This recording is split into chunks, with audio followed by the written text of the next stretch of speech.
حق تو ہم مانگتے ہیں لیکن دوسروں کا حق ادا کرنے کی کوشش نہیں کر رہے ہیں، اور پھر اسی وجہ سے وہ کہتا میرا حق دو، وہ کہتا میرا حق دو، وہ کہتا اس نے میرے بارے میں یہ کر دیا، وہ کہتا اس نے میرے ساتھ یہ سلوک کر دیا، اور اسی وجہ سے لڑائی جھگڑے ہوتے۔ اسلام ہمیں یہ تعلیم دیتا ہے کہ حق ادا کرنے کی کوشش کرو، اور اس سلسلے میں آگے بڑھ کر ایثار کو اپناؤ۔ یہ ہے کہ جو ہمارے مزاج کے خلاف ہو جائے ہمارے بس میں نہیں ہوتا، ورنہ اس کی زندگی ختم کر دیں، اس کو پیاسا بھوکا ہی تڑپا دیں، تو یہ نہیں ہونا چاہیے۔ برداشت کا مادہ ہوگا تو رشتے بنے رہیں گے، تعلقات بنے رہیں گے۔ بات کو ختم کرنے کی کوشش کریں، اس طرف دھیان نہیں ہوتا ہے، بڑی غفلت ہو رہی ہے اور بڑی کوتاہی ہو رہی۔ میاں بیوی میں جھگڑے کھڑے ہیں، کوئی نہیں، ہر ایک کو اپنی پڑی، ہمارا کیا لینا دینا ان سے، جو جیسا ہو رہا ہے ہونے دو۔ بھائیوں میں آپس میں اختلافات ہیں، باپ اور اولاد میں اختلافات ہیں، قریبی رشتہ داروں میں اختلافات ہیں، بس ہمارا مزاج یہ بن گیا ہے بھائی ہمارا کیا لینے دینا، ہوتے رہنے دو، ہم اپنی فکر کریں، اپنی نیکی کی فکر کریں، بس یہ ہو رہا ہے۔ حالانکہ یہ بھی بہت بڑی عبادت ہے کہ جہاں تعلقات خراب ہو رہے ہیں تعلقات سدھارنے کی کوشش کی جائے، جہاں اختلافات ہو رہا ہے اختلافات کا خاتمہ کرنے کی کوشش کی جائے، جہاں رشتہ دار دور ہو رہے ہیں ان کو قریب کرنے کی کوشش کی جائے، یہ بھی بلکہ افضل عبادت کہا اللہ کے نبی علیہ الصلوۃ والسلام نے اس کو۔ نماز آپ پڑھ رہے ہیں، آپ کو مبارک ہو، اللہ اور توفیق دے۔ روزے رکھ رہے ہیں، مبارک ہو، اللہ اور زیادہ روزے رکھنے کی توفیق دے۔ آپ حج عمرے کر رہے ہیں، اللہ اور زیادہ آپ کو توفیق دے۔ جو بھی نیکی کے کام کر رہے ہیں اللہ مزید توفیق دے۔ لیکن یہ بھی بڑا نیکی کا کام ہے کہ جہاں لوگ ایک دوسرے سے دور ہو رہے ہیں، رشتہ داریاں ٹوٹ رہی ہے، تو ان کو قریب کرنے کی کوشش کی جائے۔ حضور علیہ الصلوۃ والسلام نے ارشاد فرمایا الا اخبرکم بافضل من درجۃ الصیام والصلاۃ والصدقۃ، اے میرے صحابہ کیا میں تمہیں ایسا عمل نہ بتاؤں جو روزوں سے بھی افضل ہے، نماز سے بھی افضل ہے، صدقہ خیرات سے بھی افضل ہے۔ معلقۃ بالعرش تقول من وصلنی وصلہ اللہ ومن قطعنی قطعہ اللہ، او کما قال النبی صلی اللہ علیہ وسلم۔ درود شریف پڑھ لیں۔ اللہم صلی علی محمد وعلی آل محمد کما صلیت علی ابراہیم وعلی آل ابراہیم انک حمید مجید۔ اللہم بارک علی محمد وعلی آل محمد کما بارکت علی ابراہیم وعلی آل ابراہیم انک حمید مجید۔ محترم بزرگوں اور عزیز دینی بھائیوں، اللہ تبارک و تعالی نے انسان کو پیدا فرمایا اور پھر اس کے رشتے بنائے۔ رشتوں میں ددیحالی رشتہ ہے، ننیحالی رشتہ ہے، سسرال کا رشتہ ہے، یہ سب اللہ تعالیٰ کی نعمتیں، اور اللہ نے نعمت کے طور پر احسان جتلانے کے طور پر اس کو قرآن میں بیان فرمایا ہے۔ وَالَّذِي خَلَقَ مِنَ الْمَاءِ بَشَرًا فَجَعَلَهُ نَسَبًا وَصِهْرًا، اللہ وہ ہے جس نے پانی سے انسان کو پیدا فرمایا اور پھر اس کے نسب کے، خاندان کے اور سسرال کے رشتے بنائے۔ ماں باپ کا رشتہ ہے، اولاد کا رشتہ ہے، بہن بھائی کا رشتہ ہے، اور جو دوسرے رشتے ہیں جن کے بارے میں ہم سب جانتے ہیں، یہ اللہ کی بہت بڑی نعمت ہیں، اللہ کا بہت بڑا احسان ہے۔ ان رشتوں کے نہ ہونے کی وجہ سے انسان بہت خلا محسوس کرے، کمی محسوس کرے۔ آپ ذرا تصور کریں کہ ایک انسان ہو جس کا کوئی نہ ہو، نہ اس کے والدین ہیں، نہ اس کے بھائی بہن ہیں، نہ اس کے قریبی رشتہ دار ہیں، وہ اپنے اندر کتنی کمی محسوس کرے گا۔ احساس کرنے والا ہو تو اسے بہت محسوس ہوگا، اور بغیر رشتوں کے انسان، ابھی پت جھڑ کا موسم آنے والا ہے، اب یہ سردیاں گئی، اب گرمیاں آ رہی ہے، تو یہ باہر کا موسم اب شروع ہوگا۔ اس سے پہلے سارے پتے درخت سے گر جاتے، تو درخت سے جو پتا ٹوٹ جاتا ہے، گر جاتا ہے، الگ ہو جاتا ہے، تو پھر دیکھیے ہوائیں اس کو ادھر ادھر پھیرتی رہتی۔ خزاں میں ٹوٹنے والے پتے کی طرح وہ انسان ہے جس کا کوئی رشتہ دار نہ ہو، جس کا کوئی قریبی نہ ہو، جس کا کوئی تعلق والا نہ ہو، اس لیے کہ اگر وہ بیمار پڑتا ہے تو کوئی مزاج پرسی کرنے والا نہیں، اگر وہ غم میں مبتلا ہوتا ہے تو کوئی ہنسانے والا نہیں، اگر کوئی زخم میں مبتلا ہو جاتا ہے وہ تو کوئی مرہم رکھنے والا نہیں، اگر کوئی حادثہ پیش آ جاتا ہے تو اس کا کوئی ساتھ دینے والا نہیں ہوتا ہے، اگر کوئی ناگوار واقعہ پیش آ جائے تو اس کے پیٹھ پیچھے کھڑا ہونے والا کوئی نہیں ہوتا ہے، وہ ٹوٹے ہوئے پتے کی طرح اپنے آپ کو محسوس کرتا ہے اور ہوائیں اس کو تھپیڑے مارتی رہتی۔ اس لیے اللہ نے اور اللہ کے نبی علیہ الصلاۃ والسلام نے رشتوں کی جو اہمیت بتائی ہے، قرابت کی جو اہمیت بتائی ہے، اور جو قریبی تعلقات ہیں اس کے بارے میں جتنی تاکید کی ہے نا، کسی اور نے، کسی کتاب نے، کسی اور مصلح نے، کسی لیڈر نے نہیں بتائی ہوگی جتنی نبی علیہ الصلاۃ والسلام نے بتائی ہے۔ رشتوں کی کتنی اہمیت ہے اور رشتہ داری کی اور قرابت داری کی کتنی اہمیت ہے، اس کا اندازہ آپ اس بات سے لگائیں کہ صحیح حدیث میں آیا کہ اللہ تبارک و تعالی نے جب رشتے کو پیدا فرمایا، ان اللہ اذا خلق الخلق حتی اذا فرغ منہم، اللہ نے جب مخلوق پیدا کی، مخلوق پیدا کرنے کے بعد جب ان سے اللہ فارغ ہو گیا، فقامت الرحم، رشتہ داری کھڑی ہو گئی۔ اب واقعی رشتہ داری کو اللہ نے ڈھانچہ دیا، وہ کھڑی ہو گئی، یا مثال سے اللہ کے نبی رشتہ داری کی اہمیت کو سمجھانے کے لیے ذہنوں میں اس کی اہمیت بٹھانے کے لیے اس طرح سمجھا رہے؟ یہ بھی ہو سکتا ہے۔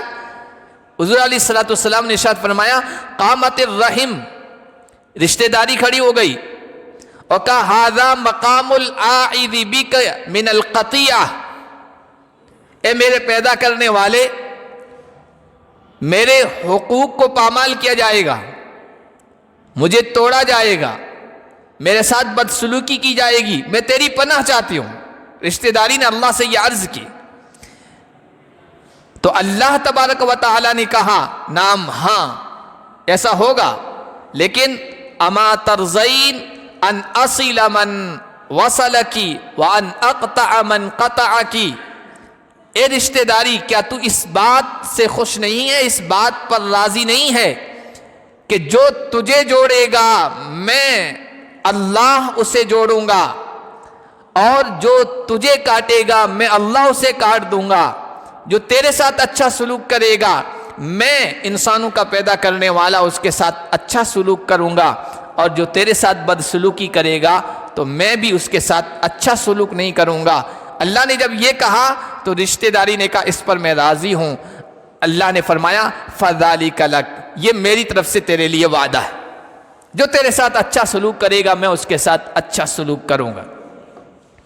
اور نبی علیہ الصلوۃ والسلام کا ارشاد ہے، رشتہ داری کی، قرابت داری کی اہمیت کو سمجھیے کہ جو آدمی رشتہ داری کو جوڑتا ہے، اپنے قریبی رشتہ داروں کے ساتھ اچھا سلوک کرتا ہے، فرمایا من احب ان یبسط له فی رزقہ وینسأ له فی اثرہ فلیصل رحمہ، جو آدمی اس بات کو پسند کرتا ہے کہ اس کی روزی کشادہ کر دی جائے، اس کے رزق میں برکت ڈال دی جائے، اسے خوب دنیا کے اسباب دیے جائیں، اور اس کی زندگی کو لمبا کیا جائے، اس کی عمر کو طویل کیا جائے، اسے لمبی زندگی سے نوازا جائے، جو آدمی اس بات کو پسند کرتا ہے تو وہ اس بات کو پلے باندھ لے اور اس بات پر عمل کر لے کہ فلیصل رحمہ، وہ اپنے قریبی رشتہ داروں کے ساتھ اچھا سلوک کرے۔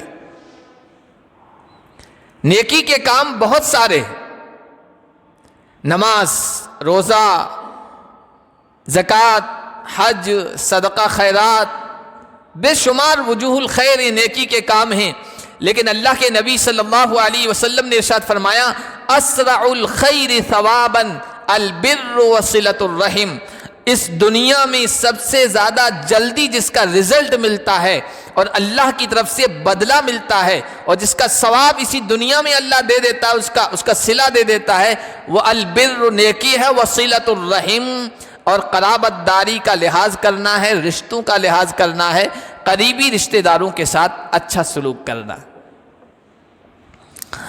بلکہ نبی علیہ الصلوۃ والسلام نے ارشاد فرمایا جو آدمی یہ چاہتا ہے کہ اس کا حساب آسان ہو، حساب کا معاملہ بہت کٹھن ہوگا، اللہ جب حساب لینے پہ آئیں گے تو بہت کٹھن مرحلہ ہوگا اور بہت ہی ہولناک، لیکن اللہ کے نبی فرما رہے ہیں جو آدمی یہ چاہتا ہے کہ جس کا حساب آسان ہو، ثلاث من کن فیہ، وہ اپنے اندر 3 چیزیں پیدا کرے، 3 خوبیاں اپنے اندر پیدا کرے۔ کون کون سی؟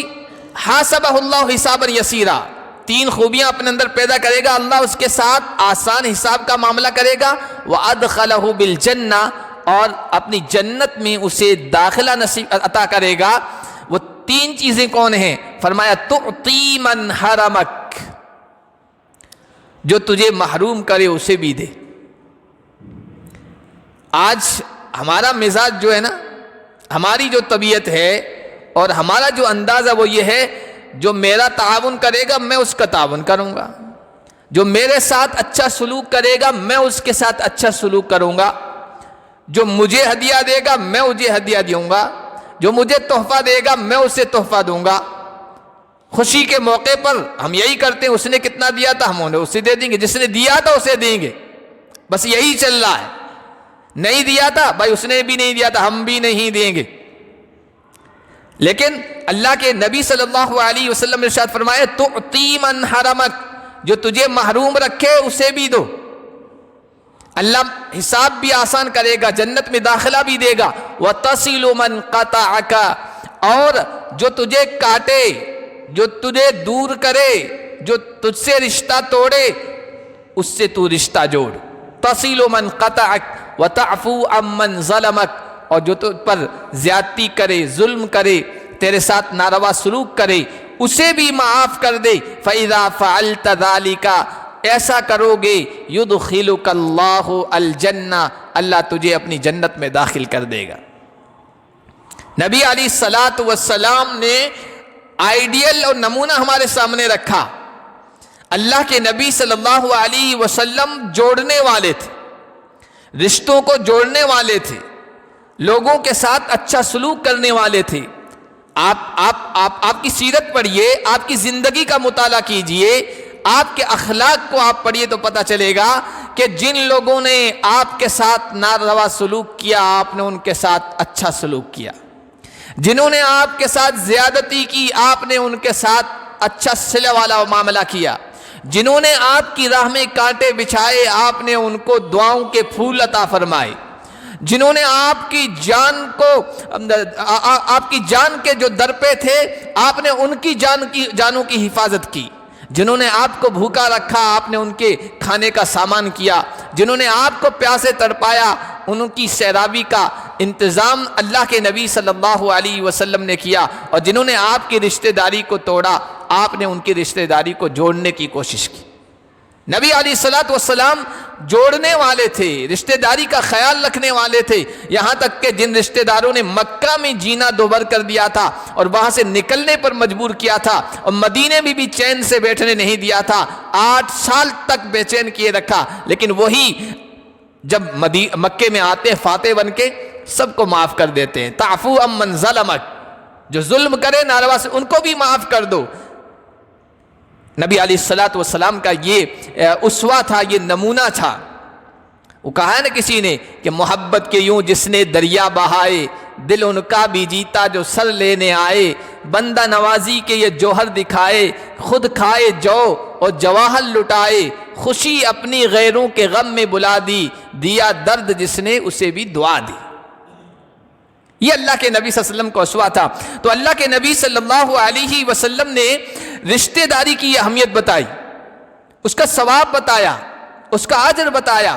ایک روایت میں جو حضرت عبداللہ ابن عباس رضی اللہ تعالی عنہ سے روایت، وہ فرماتے ہیں اللہ کے نبی صلی اللہ علیہ وسلم کے حوالے سے کہ ان اللہ لا یعمر بالقوم الدیار، اللہ تعالیٰ کسی قوم کے گھروں کو آباد رکھتا ہے، کسی قوم کی بستی کو آباد رکھتا ہے، اور یثمر لہم الاموال، ان کے مال کو بڑھاتا ہے، دولت کو بڑھاتا ہے، کاروبار کو چمکاتا ہے، دنیا کے اسباب میں برکتوں کے اور زیادتی کے اضافے کے فیصلے فرماتا ہے، حالانکہ جب سے اللہ نے ان کو پیدا کیا ہے تب سے ان پر کبھی رحمت کی نظر سے نہیں دیکھا ہے۔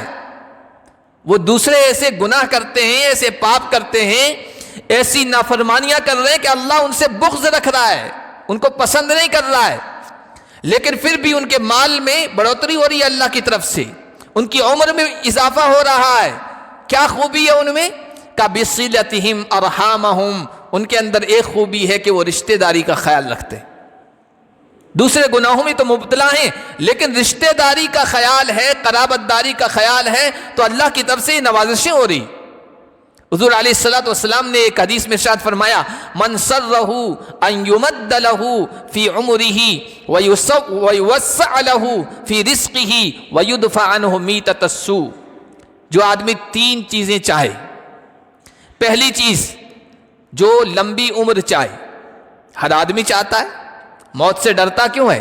وہ زندگی چاہتا ہے، ہر آدمی کی یہ خواہش ہے کہ لمبی عمر ملے، اور ہر آدمی کی یہ خواہش ہے کہ مال خوب ملے، دولت خوب ملے، رزق میں وسعت و کشادگی ہو، اور تیسری یہ بھی ہر آدمی کی خواہش ہے کہ بری موت سے بچ جائے، ایکسیڈنٹ کی موت سے، اچانک کی موت سے، کسی ملبے کے نیچے دب جانے کی موت سے، زلزلوں کی، طوفانوں کی موت سے، اس طرح کی بری موت سے بچ جائے۔ جو آدمی یہ تین چیزیں چاہتا ہے فَلْيَتَّقِ اللَّهَ وَلْيَصِلْ رَحِمَهُ، اسے چاہیے کہ وہ تقوی اختیار کرے، اللہ سے ڈرے، اور رشتہ داری کا لحاظ کرے۔ رشتہ داری کا لحاظ کرنے کی وجہ سے، رشتہ داری کے حقوق ادا کرنے کی وجہ سے اللہ کی طرف سے یہ نعمتیں مل رہی۔ اور جو رشتہ داری کا خیال نہیں کرتا ہے، اللہ کے نبی صلی اللہ علیہ وسلم نے اس کے بارے میں ارشاد فرمایا لا يدخل الجنت قاطع، رشتہ داری کو توڑنے والا جنت سے محروم رہے گا، جنت میں نہیں جائے گا۔ ایک مجلس میں حضور بیٹھے تھے، صحابہ بیٹھے تھے، اور باتوں باتوں میں حضور علیہ السلام نے کہا کہ اگر اس مجلس میں کوئی رشتہ داری توڑنے والا بیٹھا یہاں سے چلا جائے۔ دوسری مرتبہ کا، تیسری مرتبہ کا، اگر قطع رحمی کرنے والا اگر کوئی ہے تو یہاں سے چلا جائے۔ تو ایک نوجوان کھڑا ہو گیا اور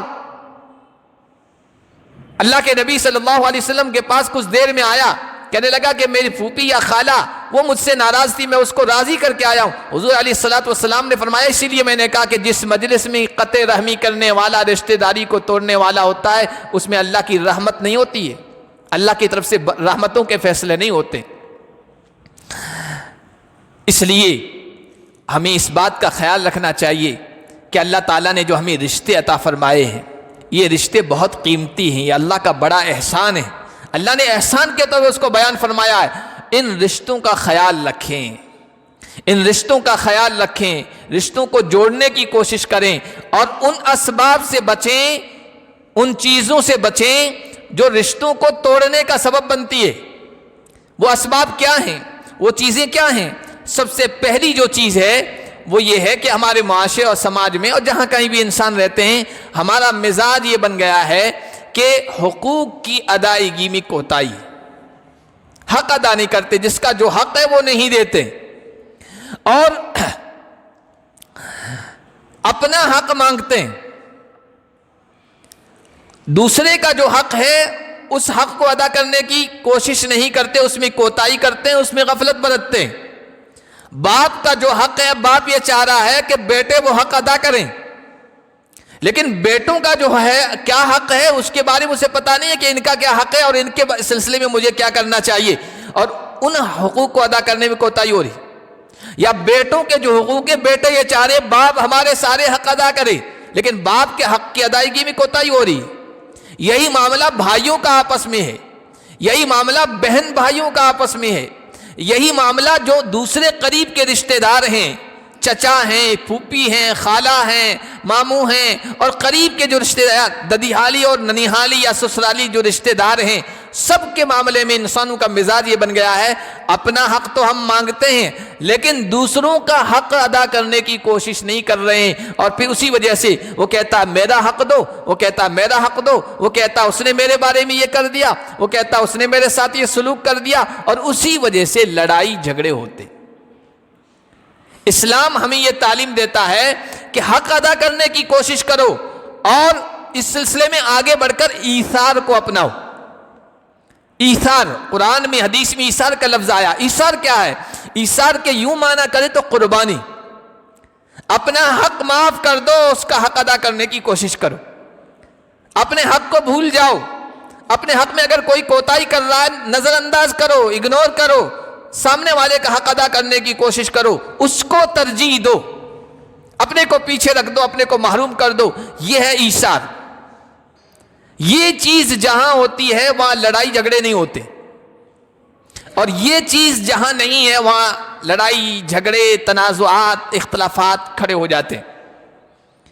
ایثار کسے کہتے ہیں؟ مثال کے طور پر ہمارے تبلیغ ساتھی بہت ساری مثالیں ایسی دیتے ہیں جو دل پہ لگ جاتی ہیں۔ وہ کہتے ہیں ایک ہے ایثار، ایک ہے عدل، ایک ہے ظلم۔ کھانا جب کھاتے ہیں نا تو کھانے سے پہلے آداب بتاتے ہیں، کھانے کے آداب کیا ہیں، تو سمجھانے کے لیے کہتے ہیں بھائی کھانے میں جو ہے نا ایثار ہونا چاہیے، عدل ہو تو بہتر ہے، ظلم نہیں ہونا چاہیے۔ اب ظلم کیا ہے کہ کھانا آیا سامنے، پلیٹ لگی، اس میں بوٹیاں دو پڑی ہے، دو ساتھی ہیں، تو آپ دونوں بوٹیوں پر نظر رکھے ہوئے، ذرا سی اس نے آنکھ چرائی، دو بوٹیاں کھا لی، یہ ظلم ہے۔ عدل کیا ہے؟ عدل یہ ہے کہ ایک بوٹی اس کی طرف کر دی، ایک خود کھا لی، یہ عدل ہے، انصاف ہے، برابری ہے۔ اور ایثار کیا ہے؟ دونوں بوٹیاں ادھر کر دی کہ بھائی تو کھا لے۔ اب جس کا مزاج یہ بن جائے گا ایثار کا، آپ بتائیے وہاں جھگڑے کھڑے ہوں گے، وہاں لڑائیاں ہوں گی، وہاں تنازعات ہوں گے؟ بالکل نہیں ہو سکتے۔ جہاں اپنا حق لینے کی پورا وصول کرنے کی کوشش ہو اور دوسرے کو نہ دینے کی کوشش ہو، وہاں جھگڑے کھڑے ہوتے ہیں۔ حضرت ابوبکر صدیق رضی اللہ تعالیٰ عنہ کی خلافت کا شروع کا زمانہ ہے۔ حضرت عمر رضی اللہ تعالیٰ عنہ کو انہوں نے مدینہ کا قاضی بنایا، بھائی لوگوں کے درمیان فیصلہ کرو، لوگوں کے معاملات کو سلجھاؤ، سلجھانے کی کوشش کرو۔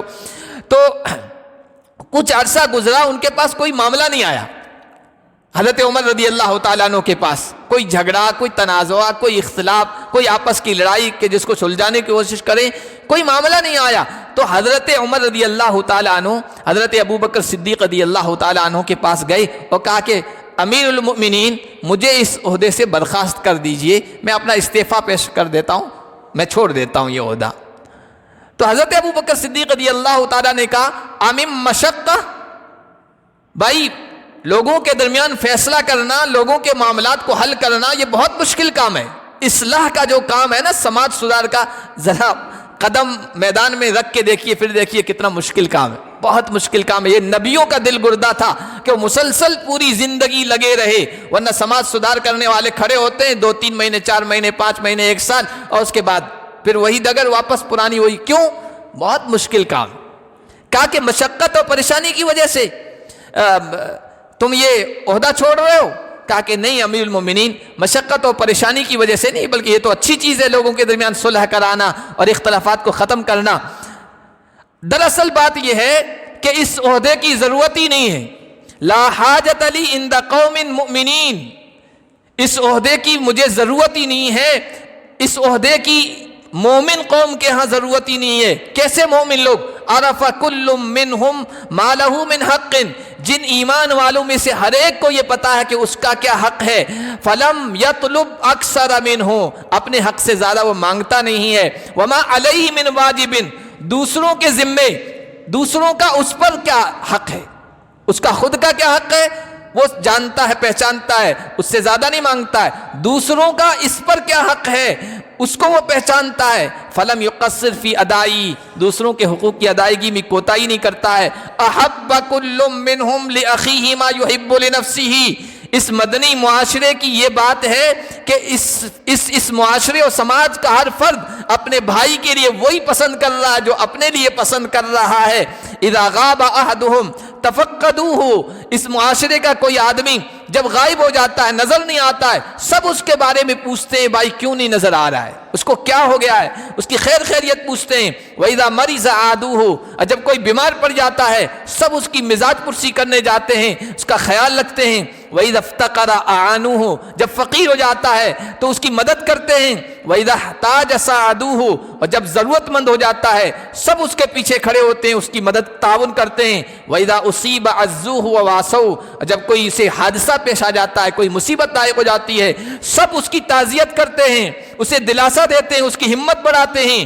دینہم النصیحہ. ان کا جو دین ہے وہ ایک دوسرے کے ساتھ خیر خائی، ایک دوسرے کا بھلا چاہنا ہے. وخلقہم. اور جو ان کا مزاج ہے، ان کا اخلاق ہے، ان کی عادت ہے وہ یہ ہے کہ بلائیوں کا حکم کرتے ہیں، والنہی عن المنکر. برائیوں سے روکتے ہیں. فیما یختصمون. پھر لڑائی جھگڑے کیسے کھڑے ہوں گے؟ جن لوگوں کا یہ مزاج ہو، یہ عادتیں ہو، وہاں لڑائی جھگڑے اختلافات کیسے ہو سکتے ہیں؟ اس لیے اس عہدے کی ضرورت نہیں ہے، میں عہدہ چھوڑتا ہوں. تو جہاں ہر ایک دوسرے کا حق ادا کرنے کی کوشش کرے گا وہاں لڑائی نہیں ہوگی. اس وجہ سے معاشروں اور سماجوں میں لڑائی ہوتی ہے کہ ہر اپنا حق مانگ رہا ہے اور دوسرے کے حق کی ادائیگی میں کوتاہی کر رہا ہے. دوسرا جو رشتوں کے ٹوٹنے کا سبب ہے وہ یہ ہے کہ جو خاندان کا، پریوار کا اور سماج کا، برادری کا بڑا آدمی ہے وہ ہر ایک کو اپنے مزاج کے مطابق ڈھالنے کی اور اس کا تابع فرما بردار بنانے کی کوشش کرتا ہے. اس وجہ سے لڑائی جھگڑے کھڑے. حالانکہ اللہ نے جتنے انسانوں کو بنایا ہے نا، آپ دیکھیے کسی ایک کی شکل ملتی جلتی نہیں ہے. ان کا ڈھانچہ الگ، ہر ایک کا شکل الگ، لہجہ الگ، آواز الگ، گلا الگ. یہاں تک کہ یہ جو انگوٹھا ہے، جو اصل سائن ہے، اس کی جو لکیریں ہیں آج تک اللہ نے کسی ایک انسان کی، دو انسانوں کی برابر نہیں بنائی ہے. جب انسانوں کو ہر اعتبار سے اللہ نے الگ الگ بنایا تو مزاج کیسے ایک ہو سکتے ہیں؟ اور جب مزاج الگ الگ ہوں گے تو پھر ہر ایک کی مزاج کی رعایت کرنا، اور اگر مزاجوں میں ٹکراؤ ہو رہا ہے تو صبر کرنا اور برداشت کرنا اور ان کی کمیوں کو نظر انداز کرتے ہوئے ان کو جوڑے رکھنے کی کوشش کرنا. یہ چیز جہاں پائی جائے گی وہاں رشتے نہیں ٹوٹیں گے. اور جہاں ہر ایک اپنے تابع کرنے کی کوشش کرے گا، اپنے مزاج کے مطابق ڈھالنے کی کوشش کرے گا تو پھر رشتے ٹوٹیں گے. یہاں تک کہ جو قریبی رشتے ہیں، باپ اور اولاد کے ہیں، بہن بھائیوں کے، وہ بھی رشتے ٹوٹتے ہیں. ہر ایک اپنے مزاج کو دوسرے پر تھوپنے کی کوشش کرتا ہے. حالانکہ ہونا یہ چاہیے کہ صبر و برداشت کرنا چاہیے. اللہ سے بڑھ کر کون صبر کرنے والا، برداشت کرنے والا ہے؟ حدیث میں آیا کہ اللہ سے بڑھ کر کوئی برداشت کرنے والا نہیں ہے. اللہ لوگوں کے لیے کیا کرتا ہے؟ سب کچھ کیا اللہ نے لوگوں کے لیے، لیکن لوگوں میں ایسے بھی ہیں جو اللہ کی اولاد کہتے ہیں کہ اللہ کے لڑکے ہیں، اللہ کی بیوی ہے. وقالوا اتخذ الرحمن ولدا لقد جئتم شيئا ادا تكاد السماوات يتفطرن منه وتنشق الارض وتخر الجبال هدا. یہ کہنا کہ اللہ کی اولاد ہے، اللہ کی بیوی ہے، اتنا خطرناک جملہ ہے کہ زمین شق ہو جائے، پہاڑ گر جائیں اور پہاڑ ریزہ ریزہ ہو جائیں، آسمان پھٹ پڑے. اتنا خطرناک جملہ ہے، لیکن اللہ پھر بھی ان کو عافیت دے رہا ہے، زندگی دے رہا ہے، رزق دے رہا ہے، اولاد دے رہا ہے. جب اللہ برداشت کر رہا ہے تو تم کیوں نہیں کر رہے ہو؟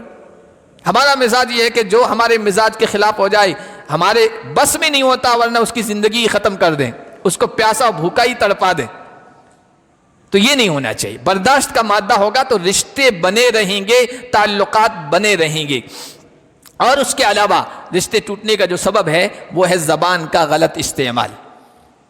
آپ میاں بیوی میں دیکھ لیجئے، آپس میں قریبی رشتہ داروں میں بھی دیکھ لیجئے، زبان کا جب غلط استعمال ہوتا ہے تو پھر زبان کے غلط استعمال ہی کی وجہ سے رشتے ٹوٹتے ہیں. انسان اپنی زبان پر کنٹرول رکھے، مناسب جملے ہی بولے یا خاموشی اختیار کرے، اس میں نقصان کچھ نہیں ہے، فائدہ ہی فائدہ ہے، وہاں رشتے بنے رہتے ہیں. لیکن جہاں دونوں طرف زبان کا غلط استعمال ہوگا تو پھر رشتے ٹوٹیں گے. اس لیے رشتہ داری کی بڑی اہمیت ہے، رشتہ داری کا کیا فائدہ ہے، اور رشتوں کے جو قریب کے جو حقوق ہیں قرابت داری کے، ان کا حق ادا کرنے کا کیا اجر و ثواب ہے، کیا دنیا کا فائدہ ہے، وہ میں نے قرآن و حدیث کی روشنی میں آپ کے سامنے رکھا۔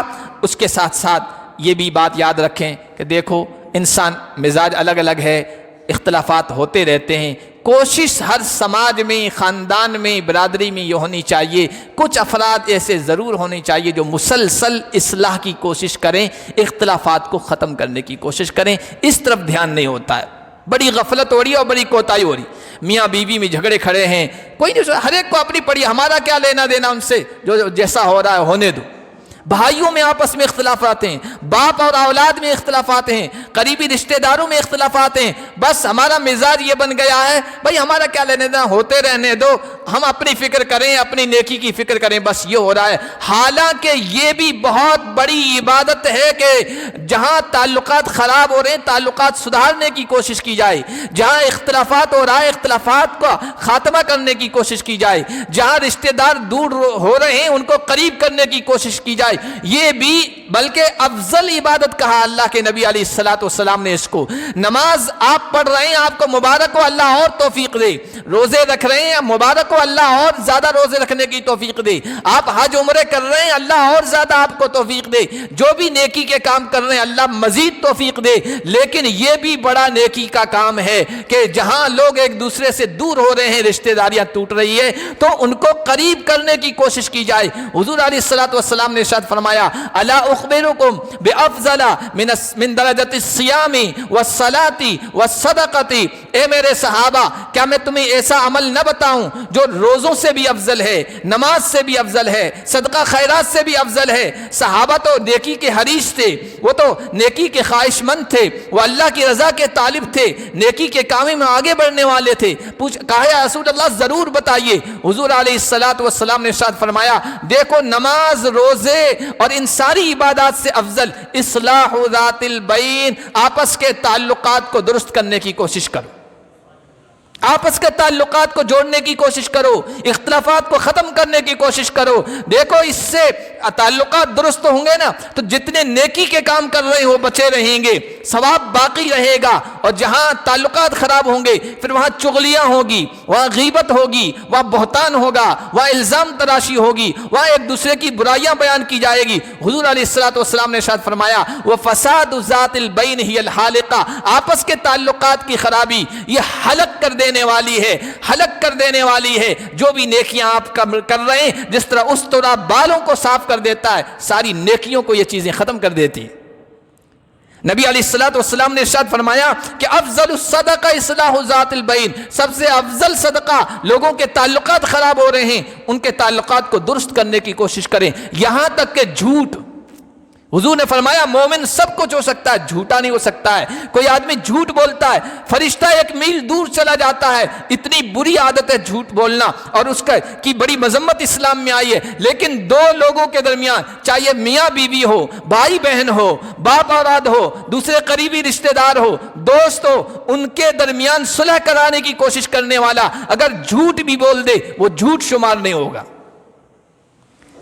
وہ یہ کہے آپس کے لڑنے والوں کو جھوٹ بات حقیقت نہیں ہے، لیکن کہے کہ بھائی وہ تو تمہارے بارے میں اچھی بات کہہ رہا تھا، وہ تو تمہاری تعریف کر رہا تھا، حالانکہ نہیں کر رہا ہے، لیکن یہ کہہ کر ان کے درمیان صلح کروانے کی کوشش کرنا اور تعلقات کو بحال کرانے کی کوشش کرنا اتنا بہترین عمل ہے کہ یہ جھوٹ شمار نہیں ہوگا۔ کتنی اہم بات ہے جس کی طرف ہم توجہ نہیں دے رہے ہیں۔ حضور علیہ الصلوۃ والسلام نے ایک جگہ ارشاد فرمایا کہ ما عمل ابن آدم شیئا افضل من الصلاة وصلاح ذات البین وخلق حسن، 3 چیزوں سے، 3 نیکیوں سے بڑھ کر ابن آدم نے کوئی عمل نہیں کیا ہے، یعنی یہ 3 کام بہت عمل ہیں، ان میں ایک نماز کے بارے میں کہا، دوسرا وصلاح ذات البین، لوگوں کے درمیان اختلافات ختم کرنے کی اور تعلقات کو اچھا بنوانے کی کوشش کرنے والا یہ سب سے بہترین عمل کر رہا ہے، اور اچھے اخلاق۔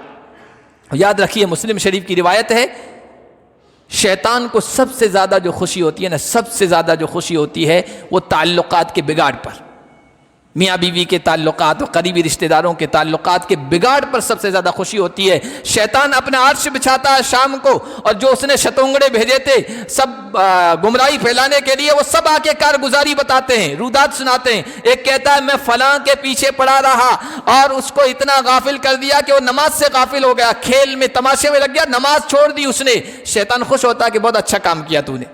دوسرا آتا ہے کہ میں فلاں آدمی کے پیچھے پڑا اور اس کو گمراہ کرتا رہا، بہکاتا رہا، یہاں تک کہ بدکاری زناکاری میں ڈال دیا۔ شیطان کہتا ہے ٹھیک ہے، بہت اچھا، شاباش، تم نے بھی اچھا کام کیا۔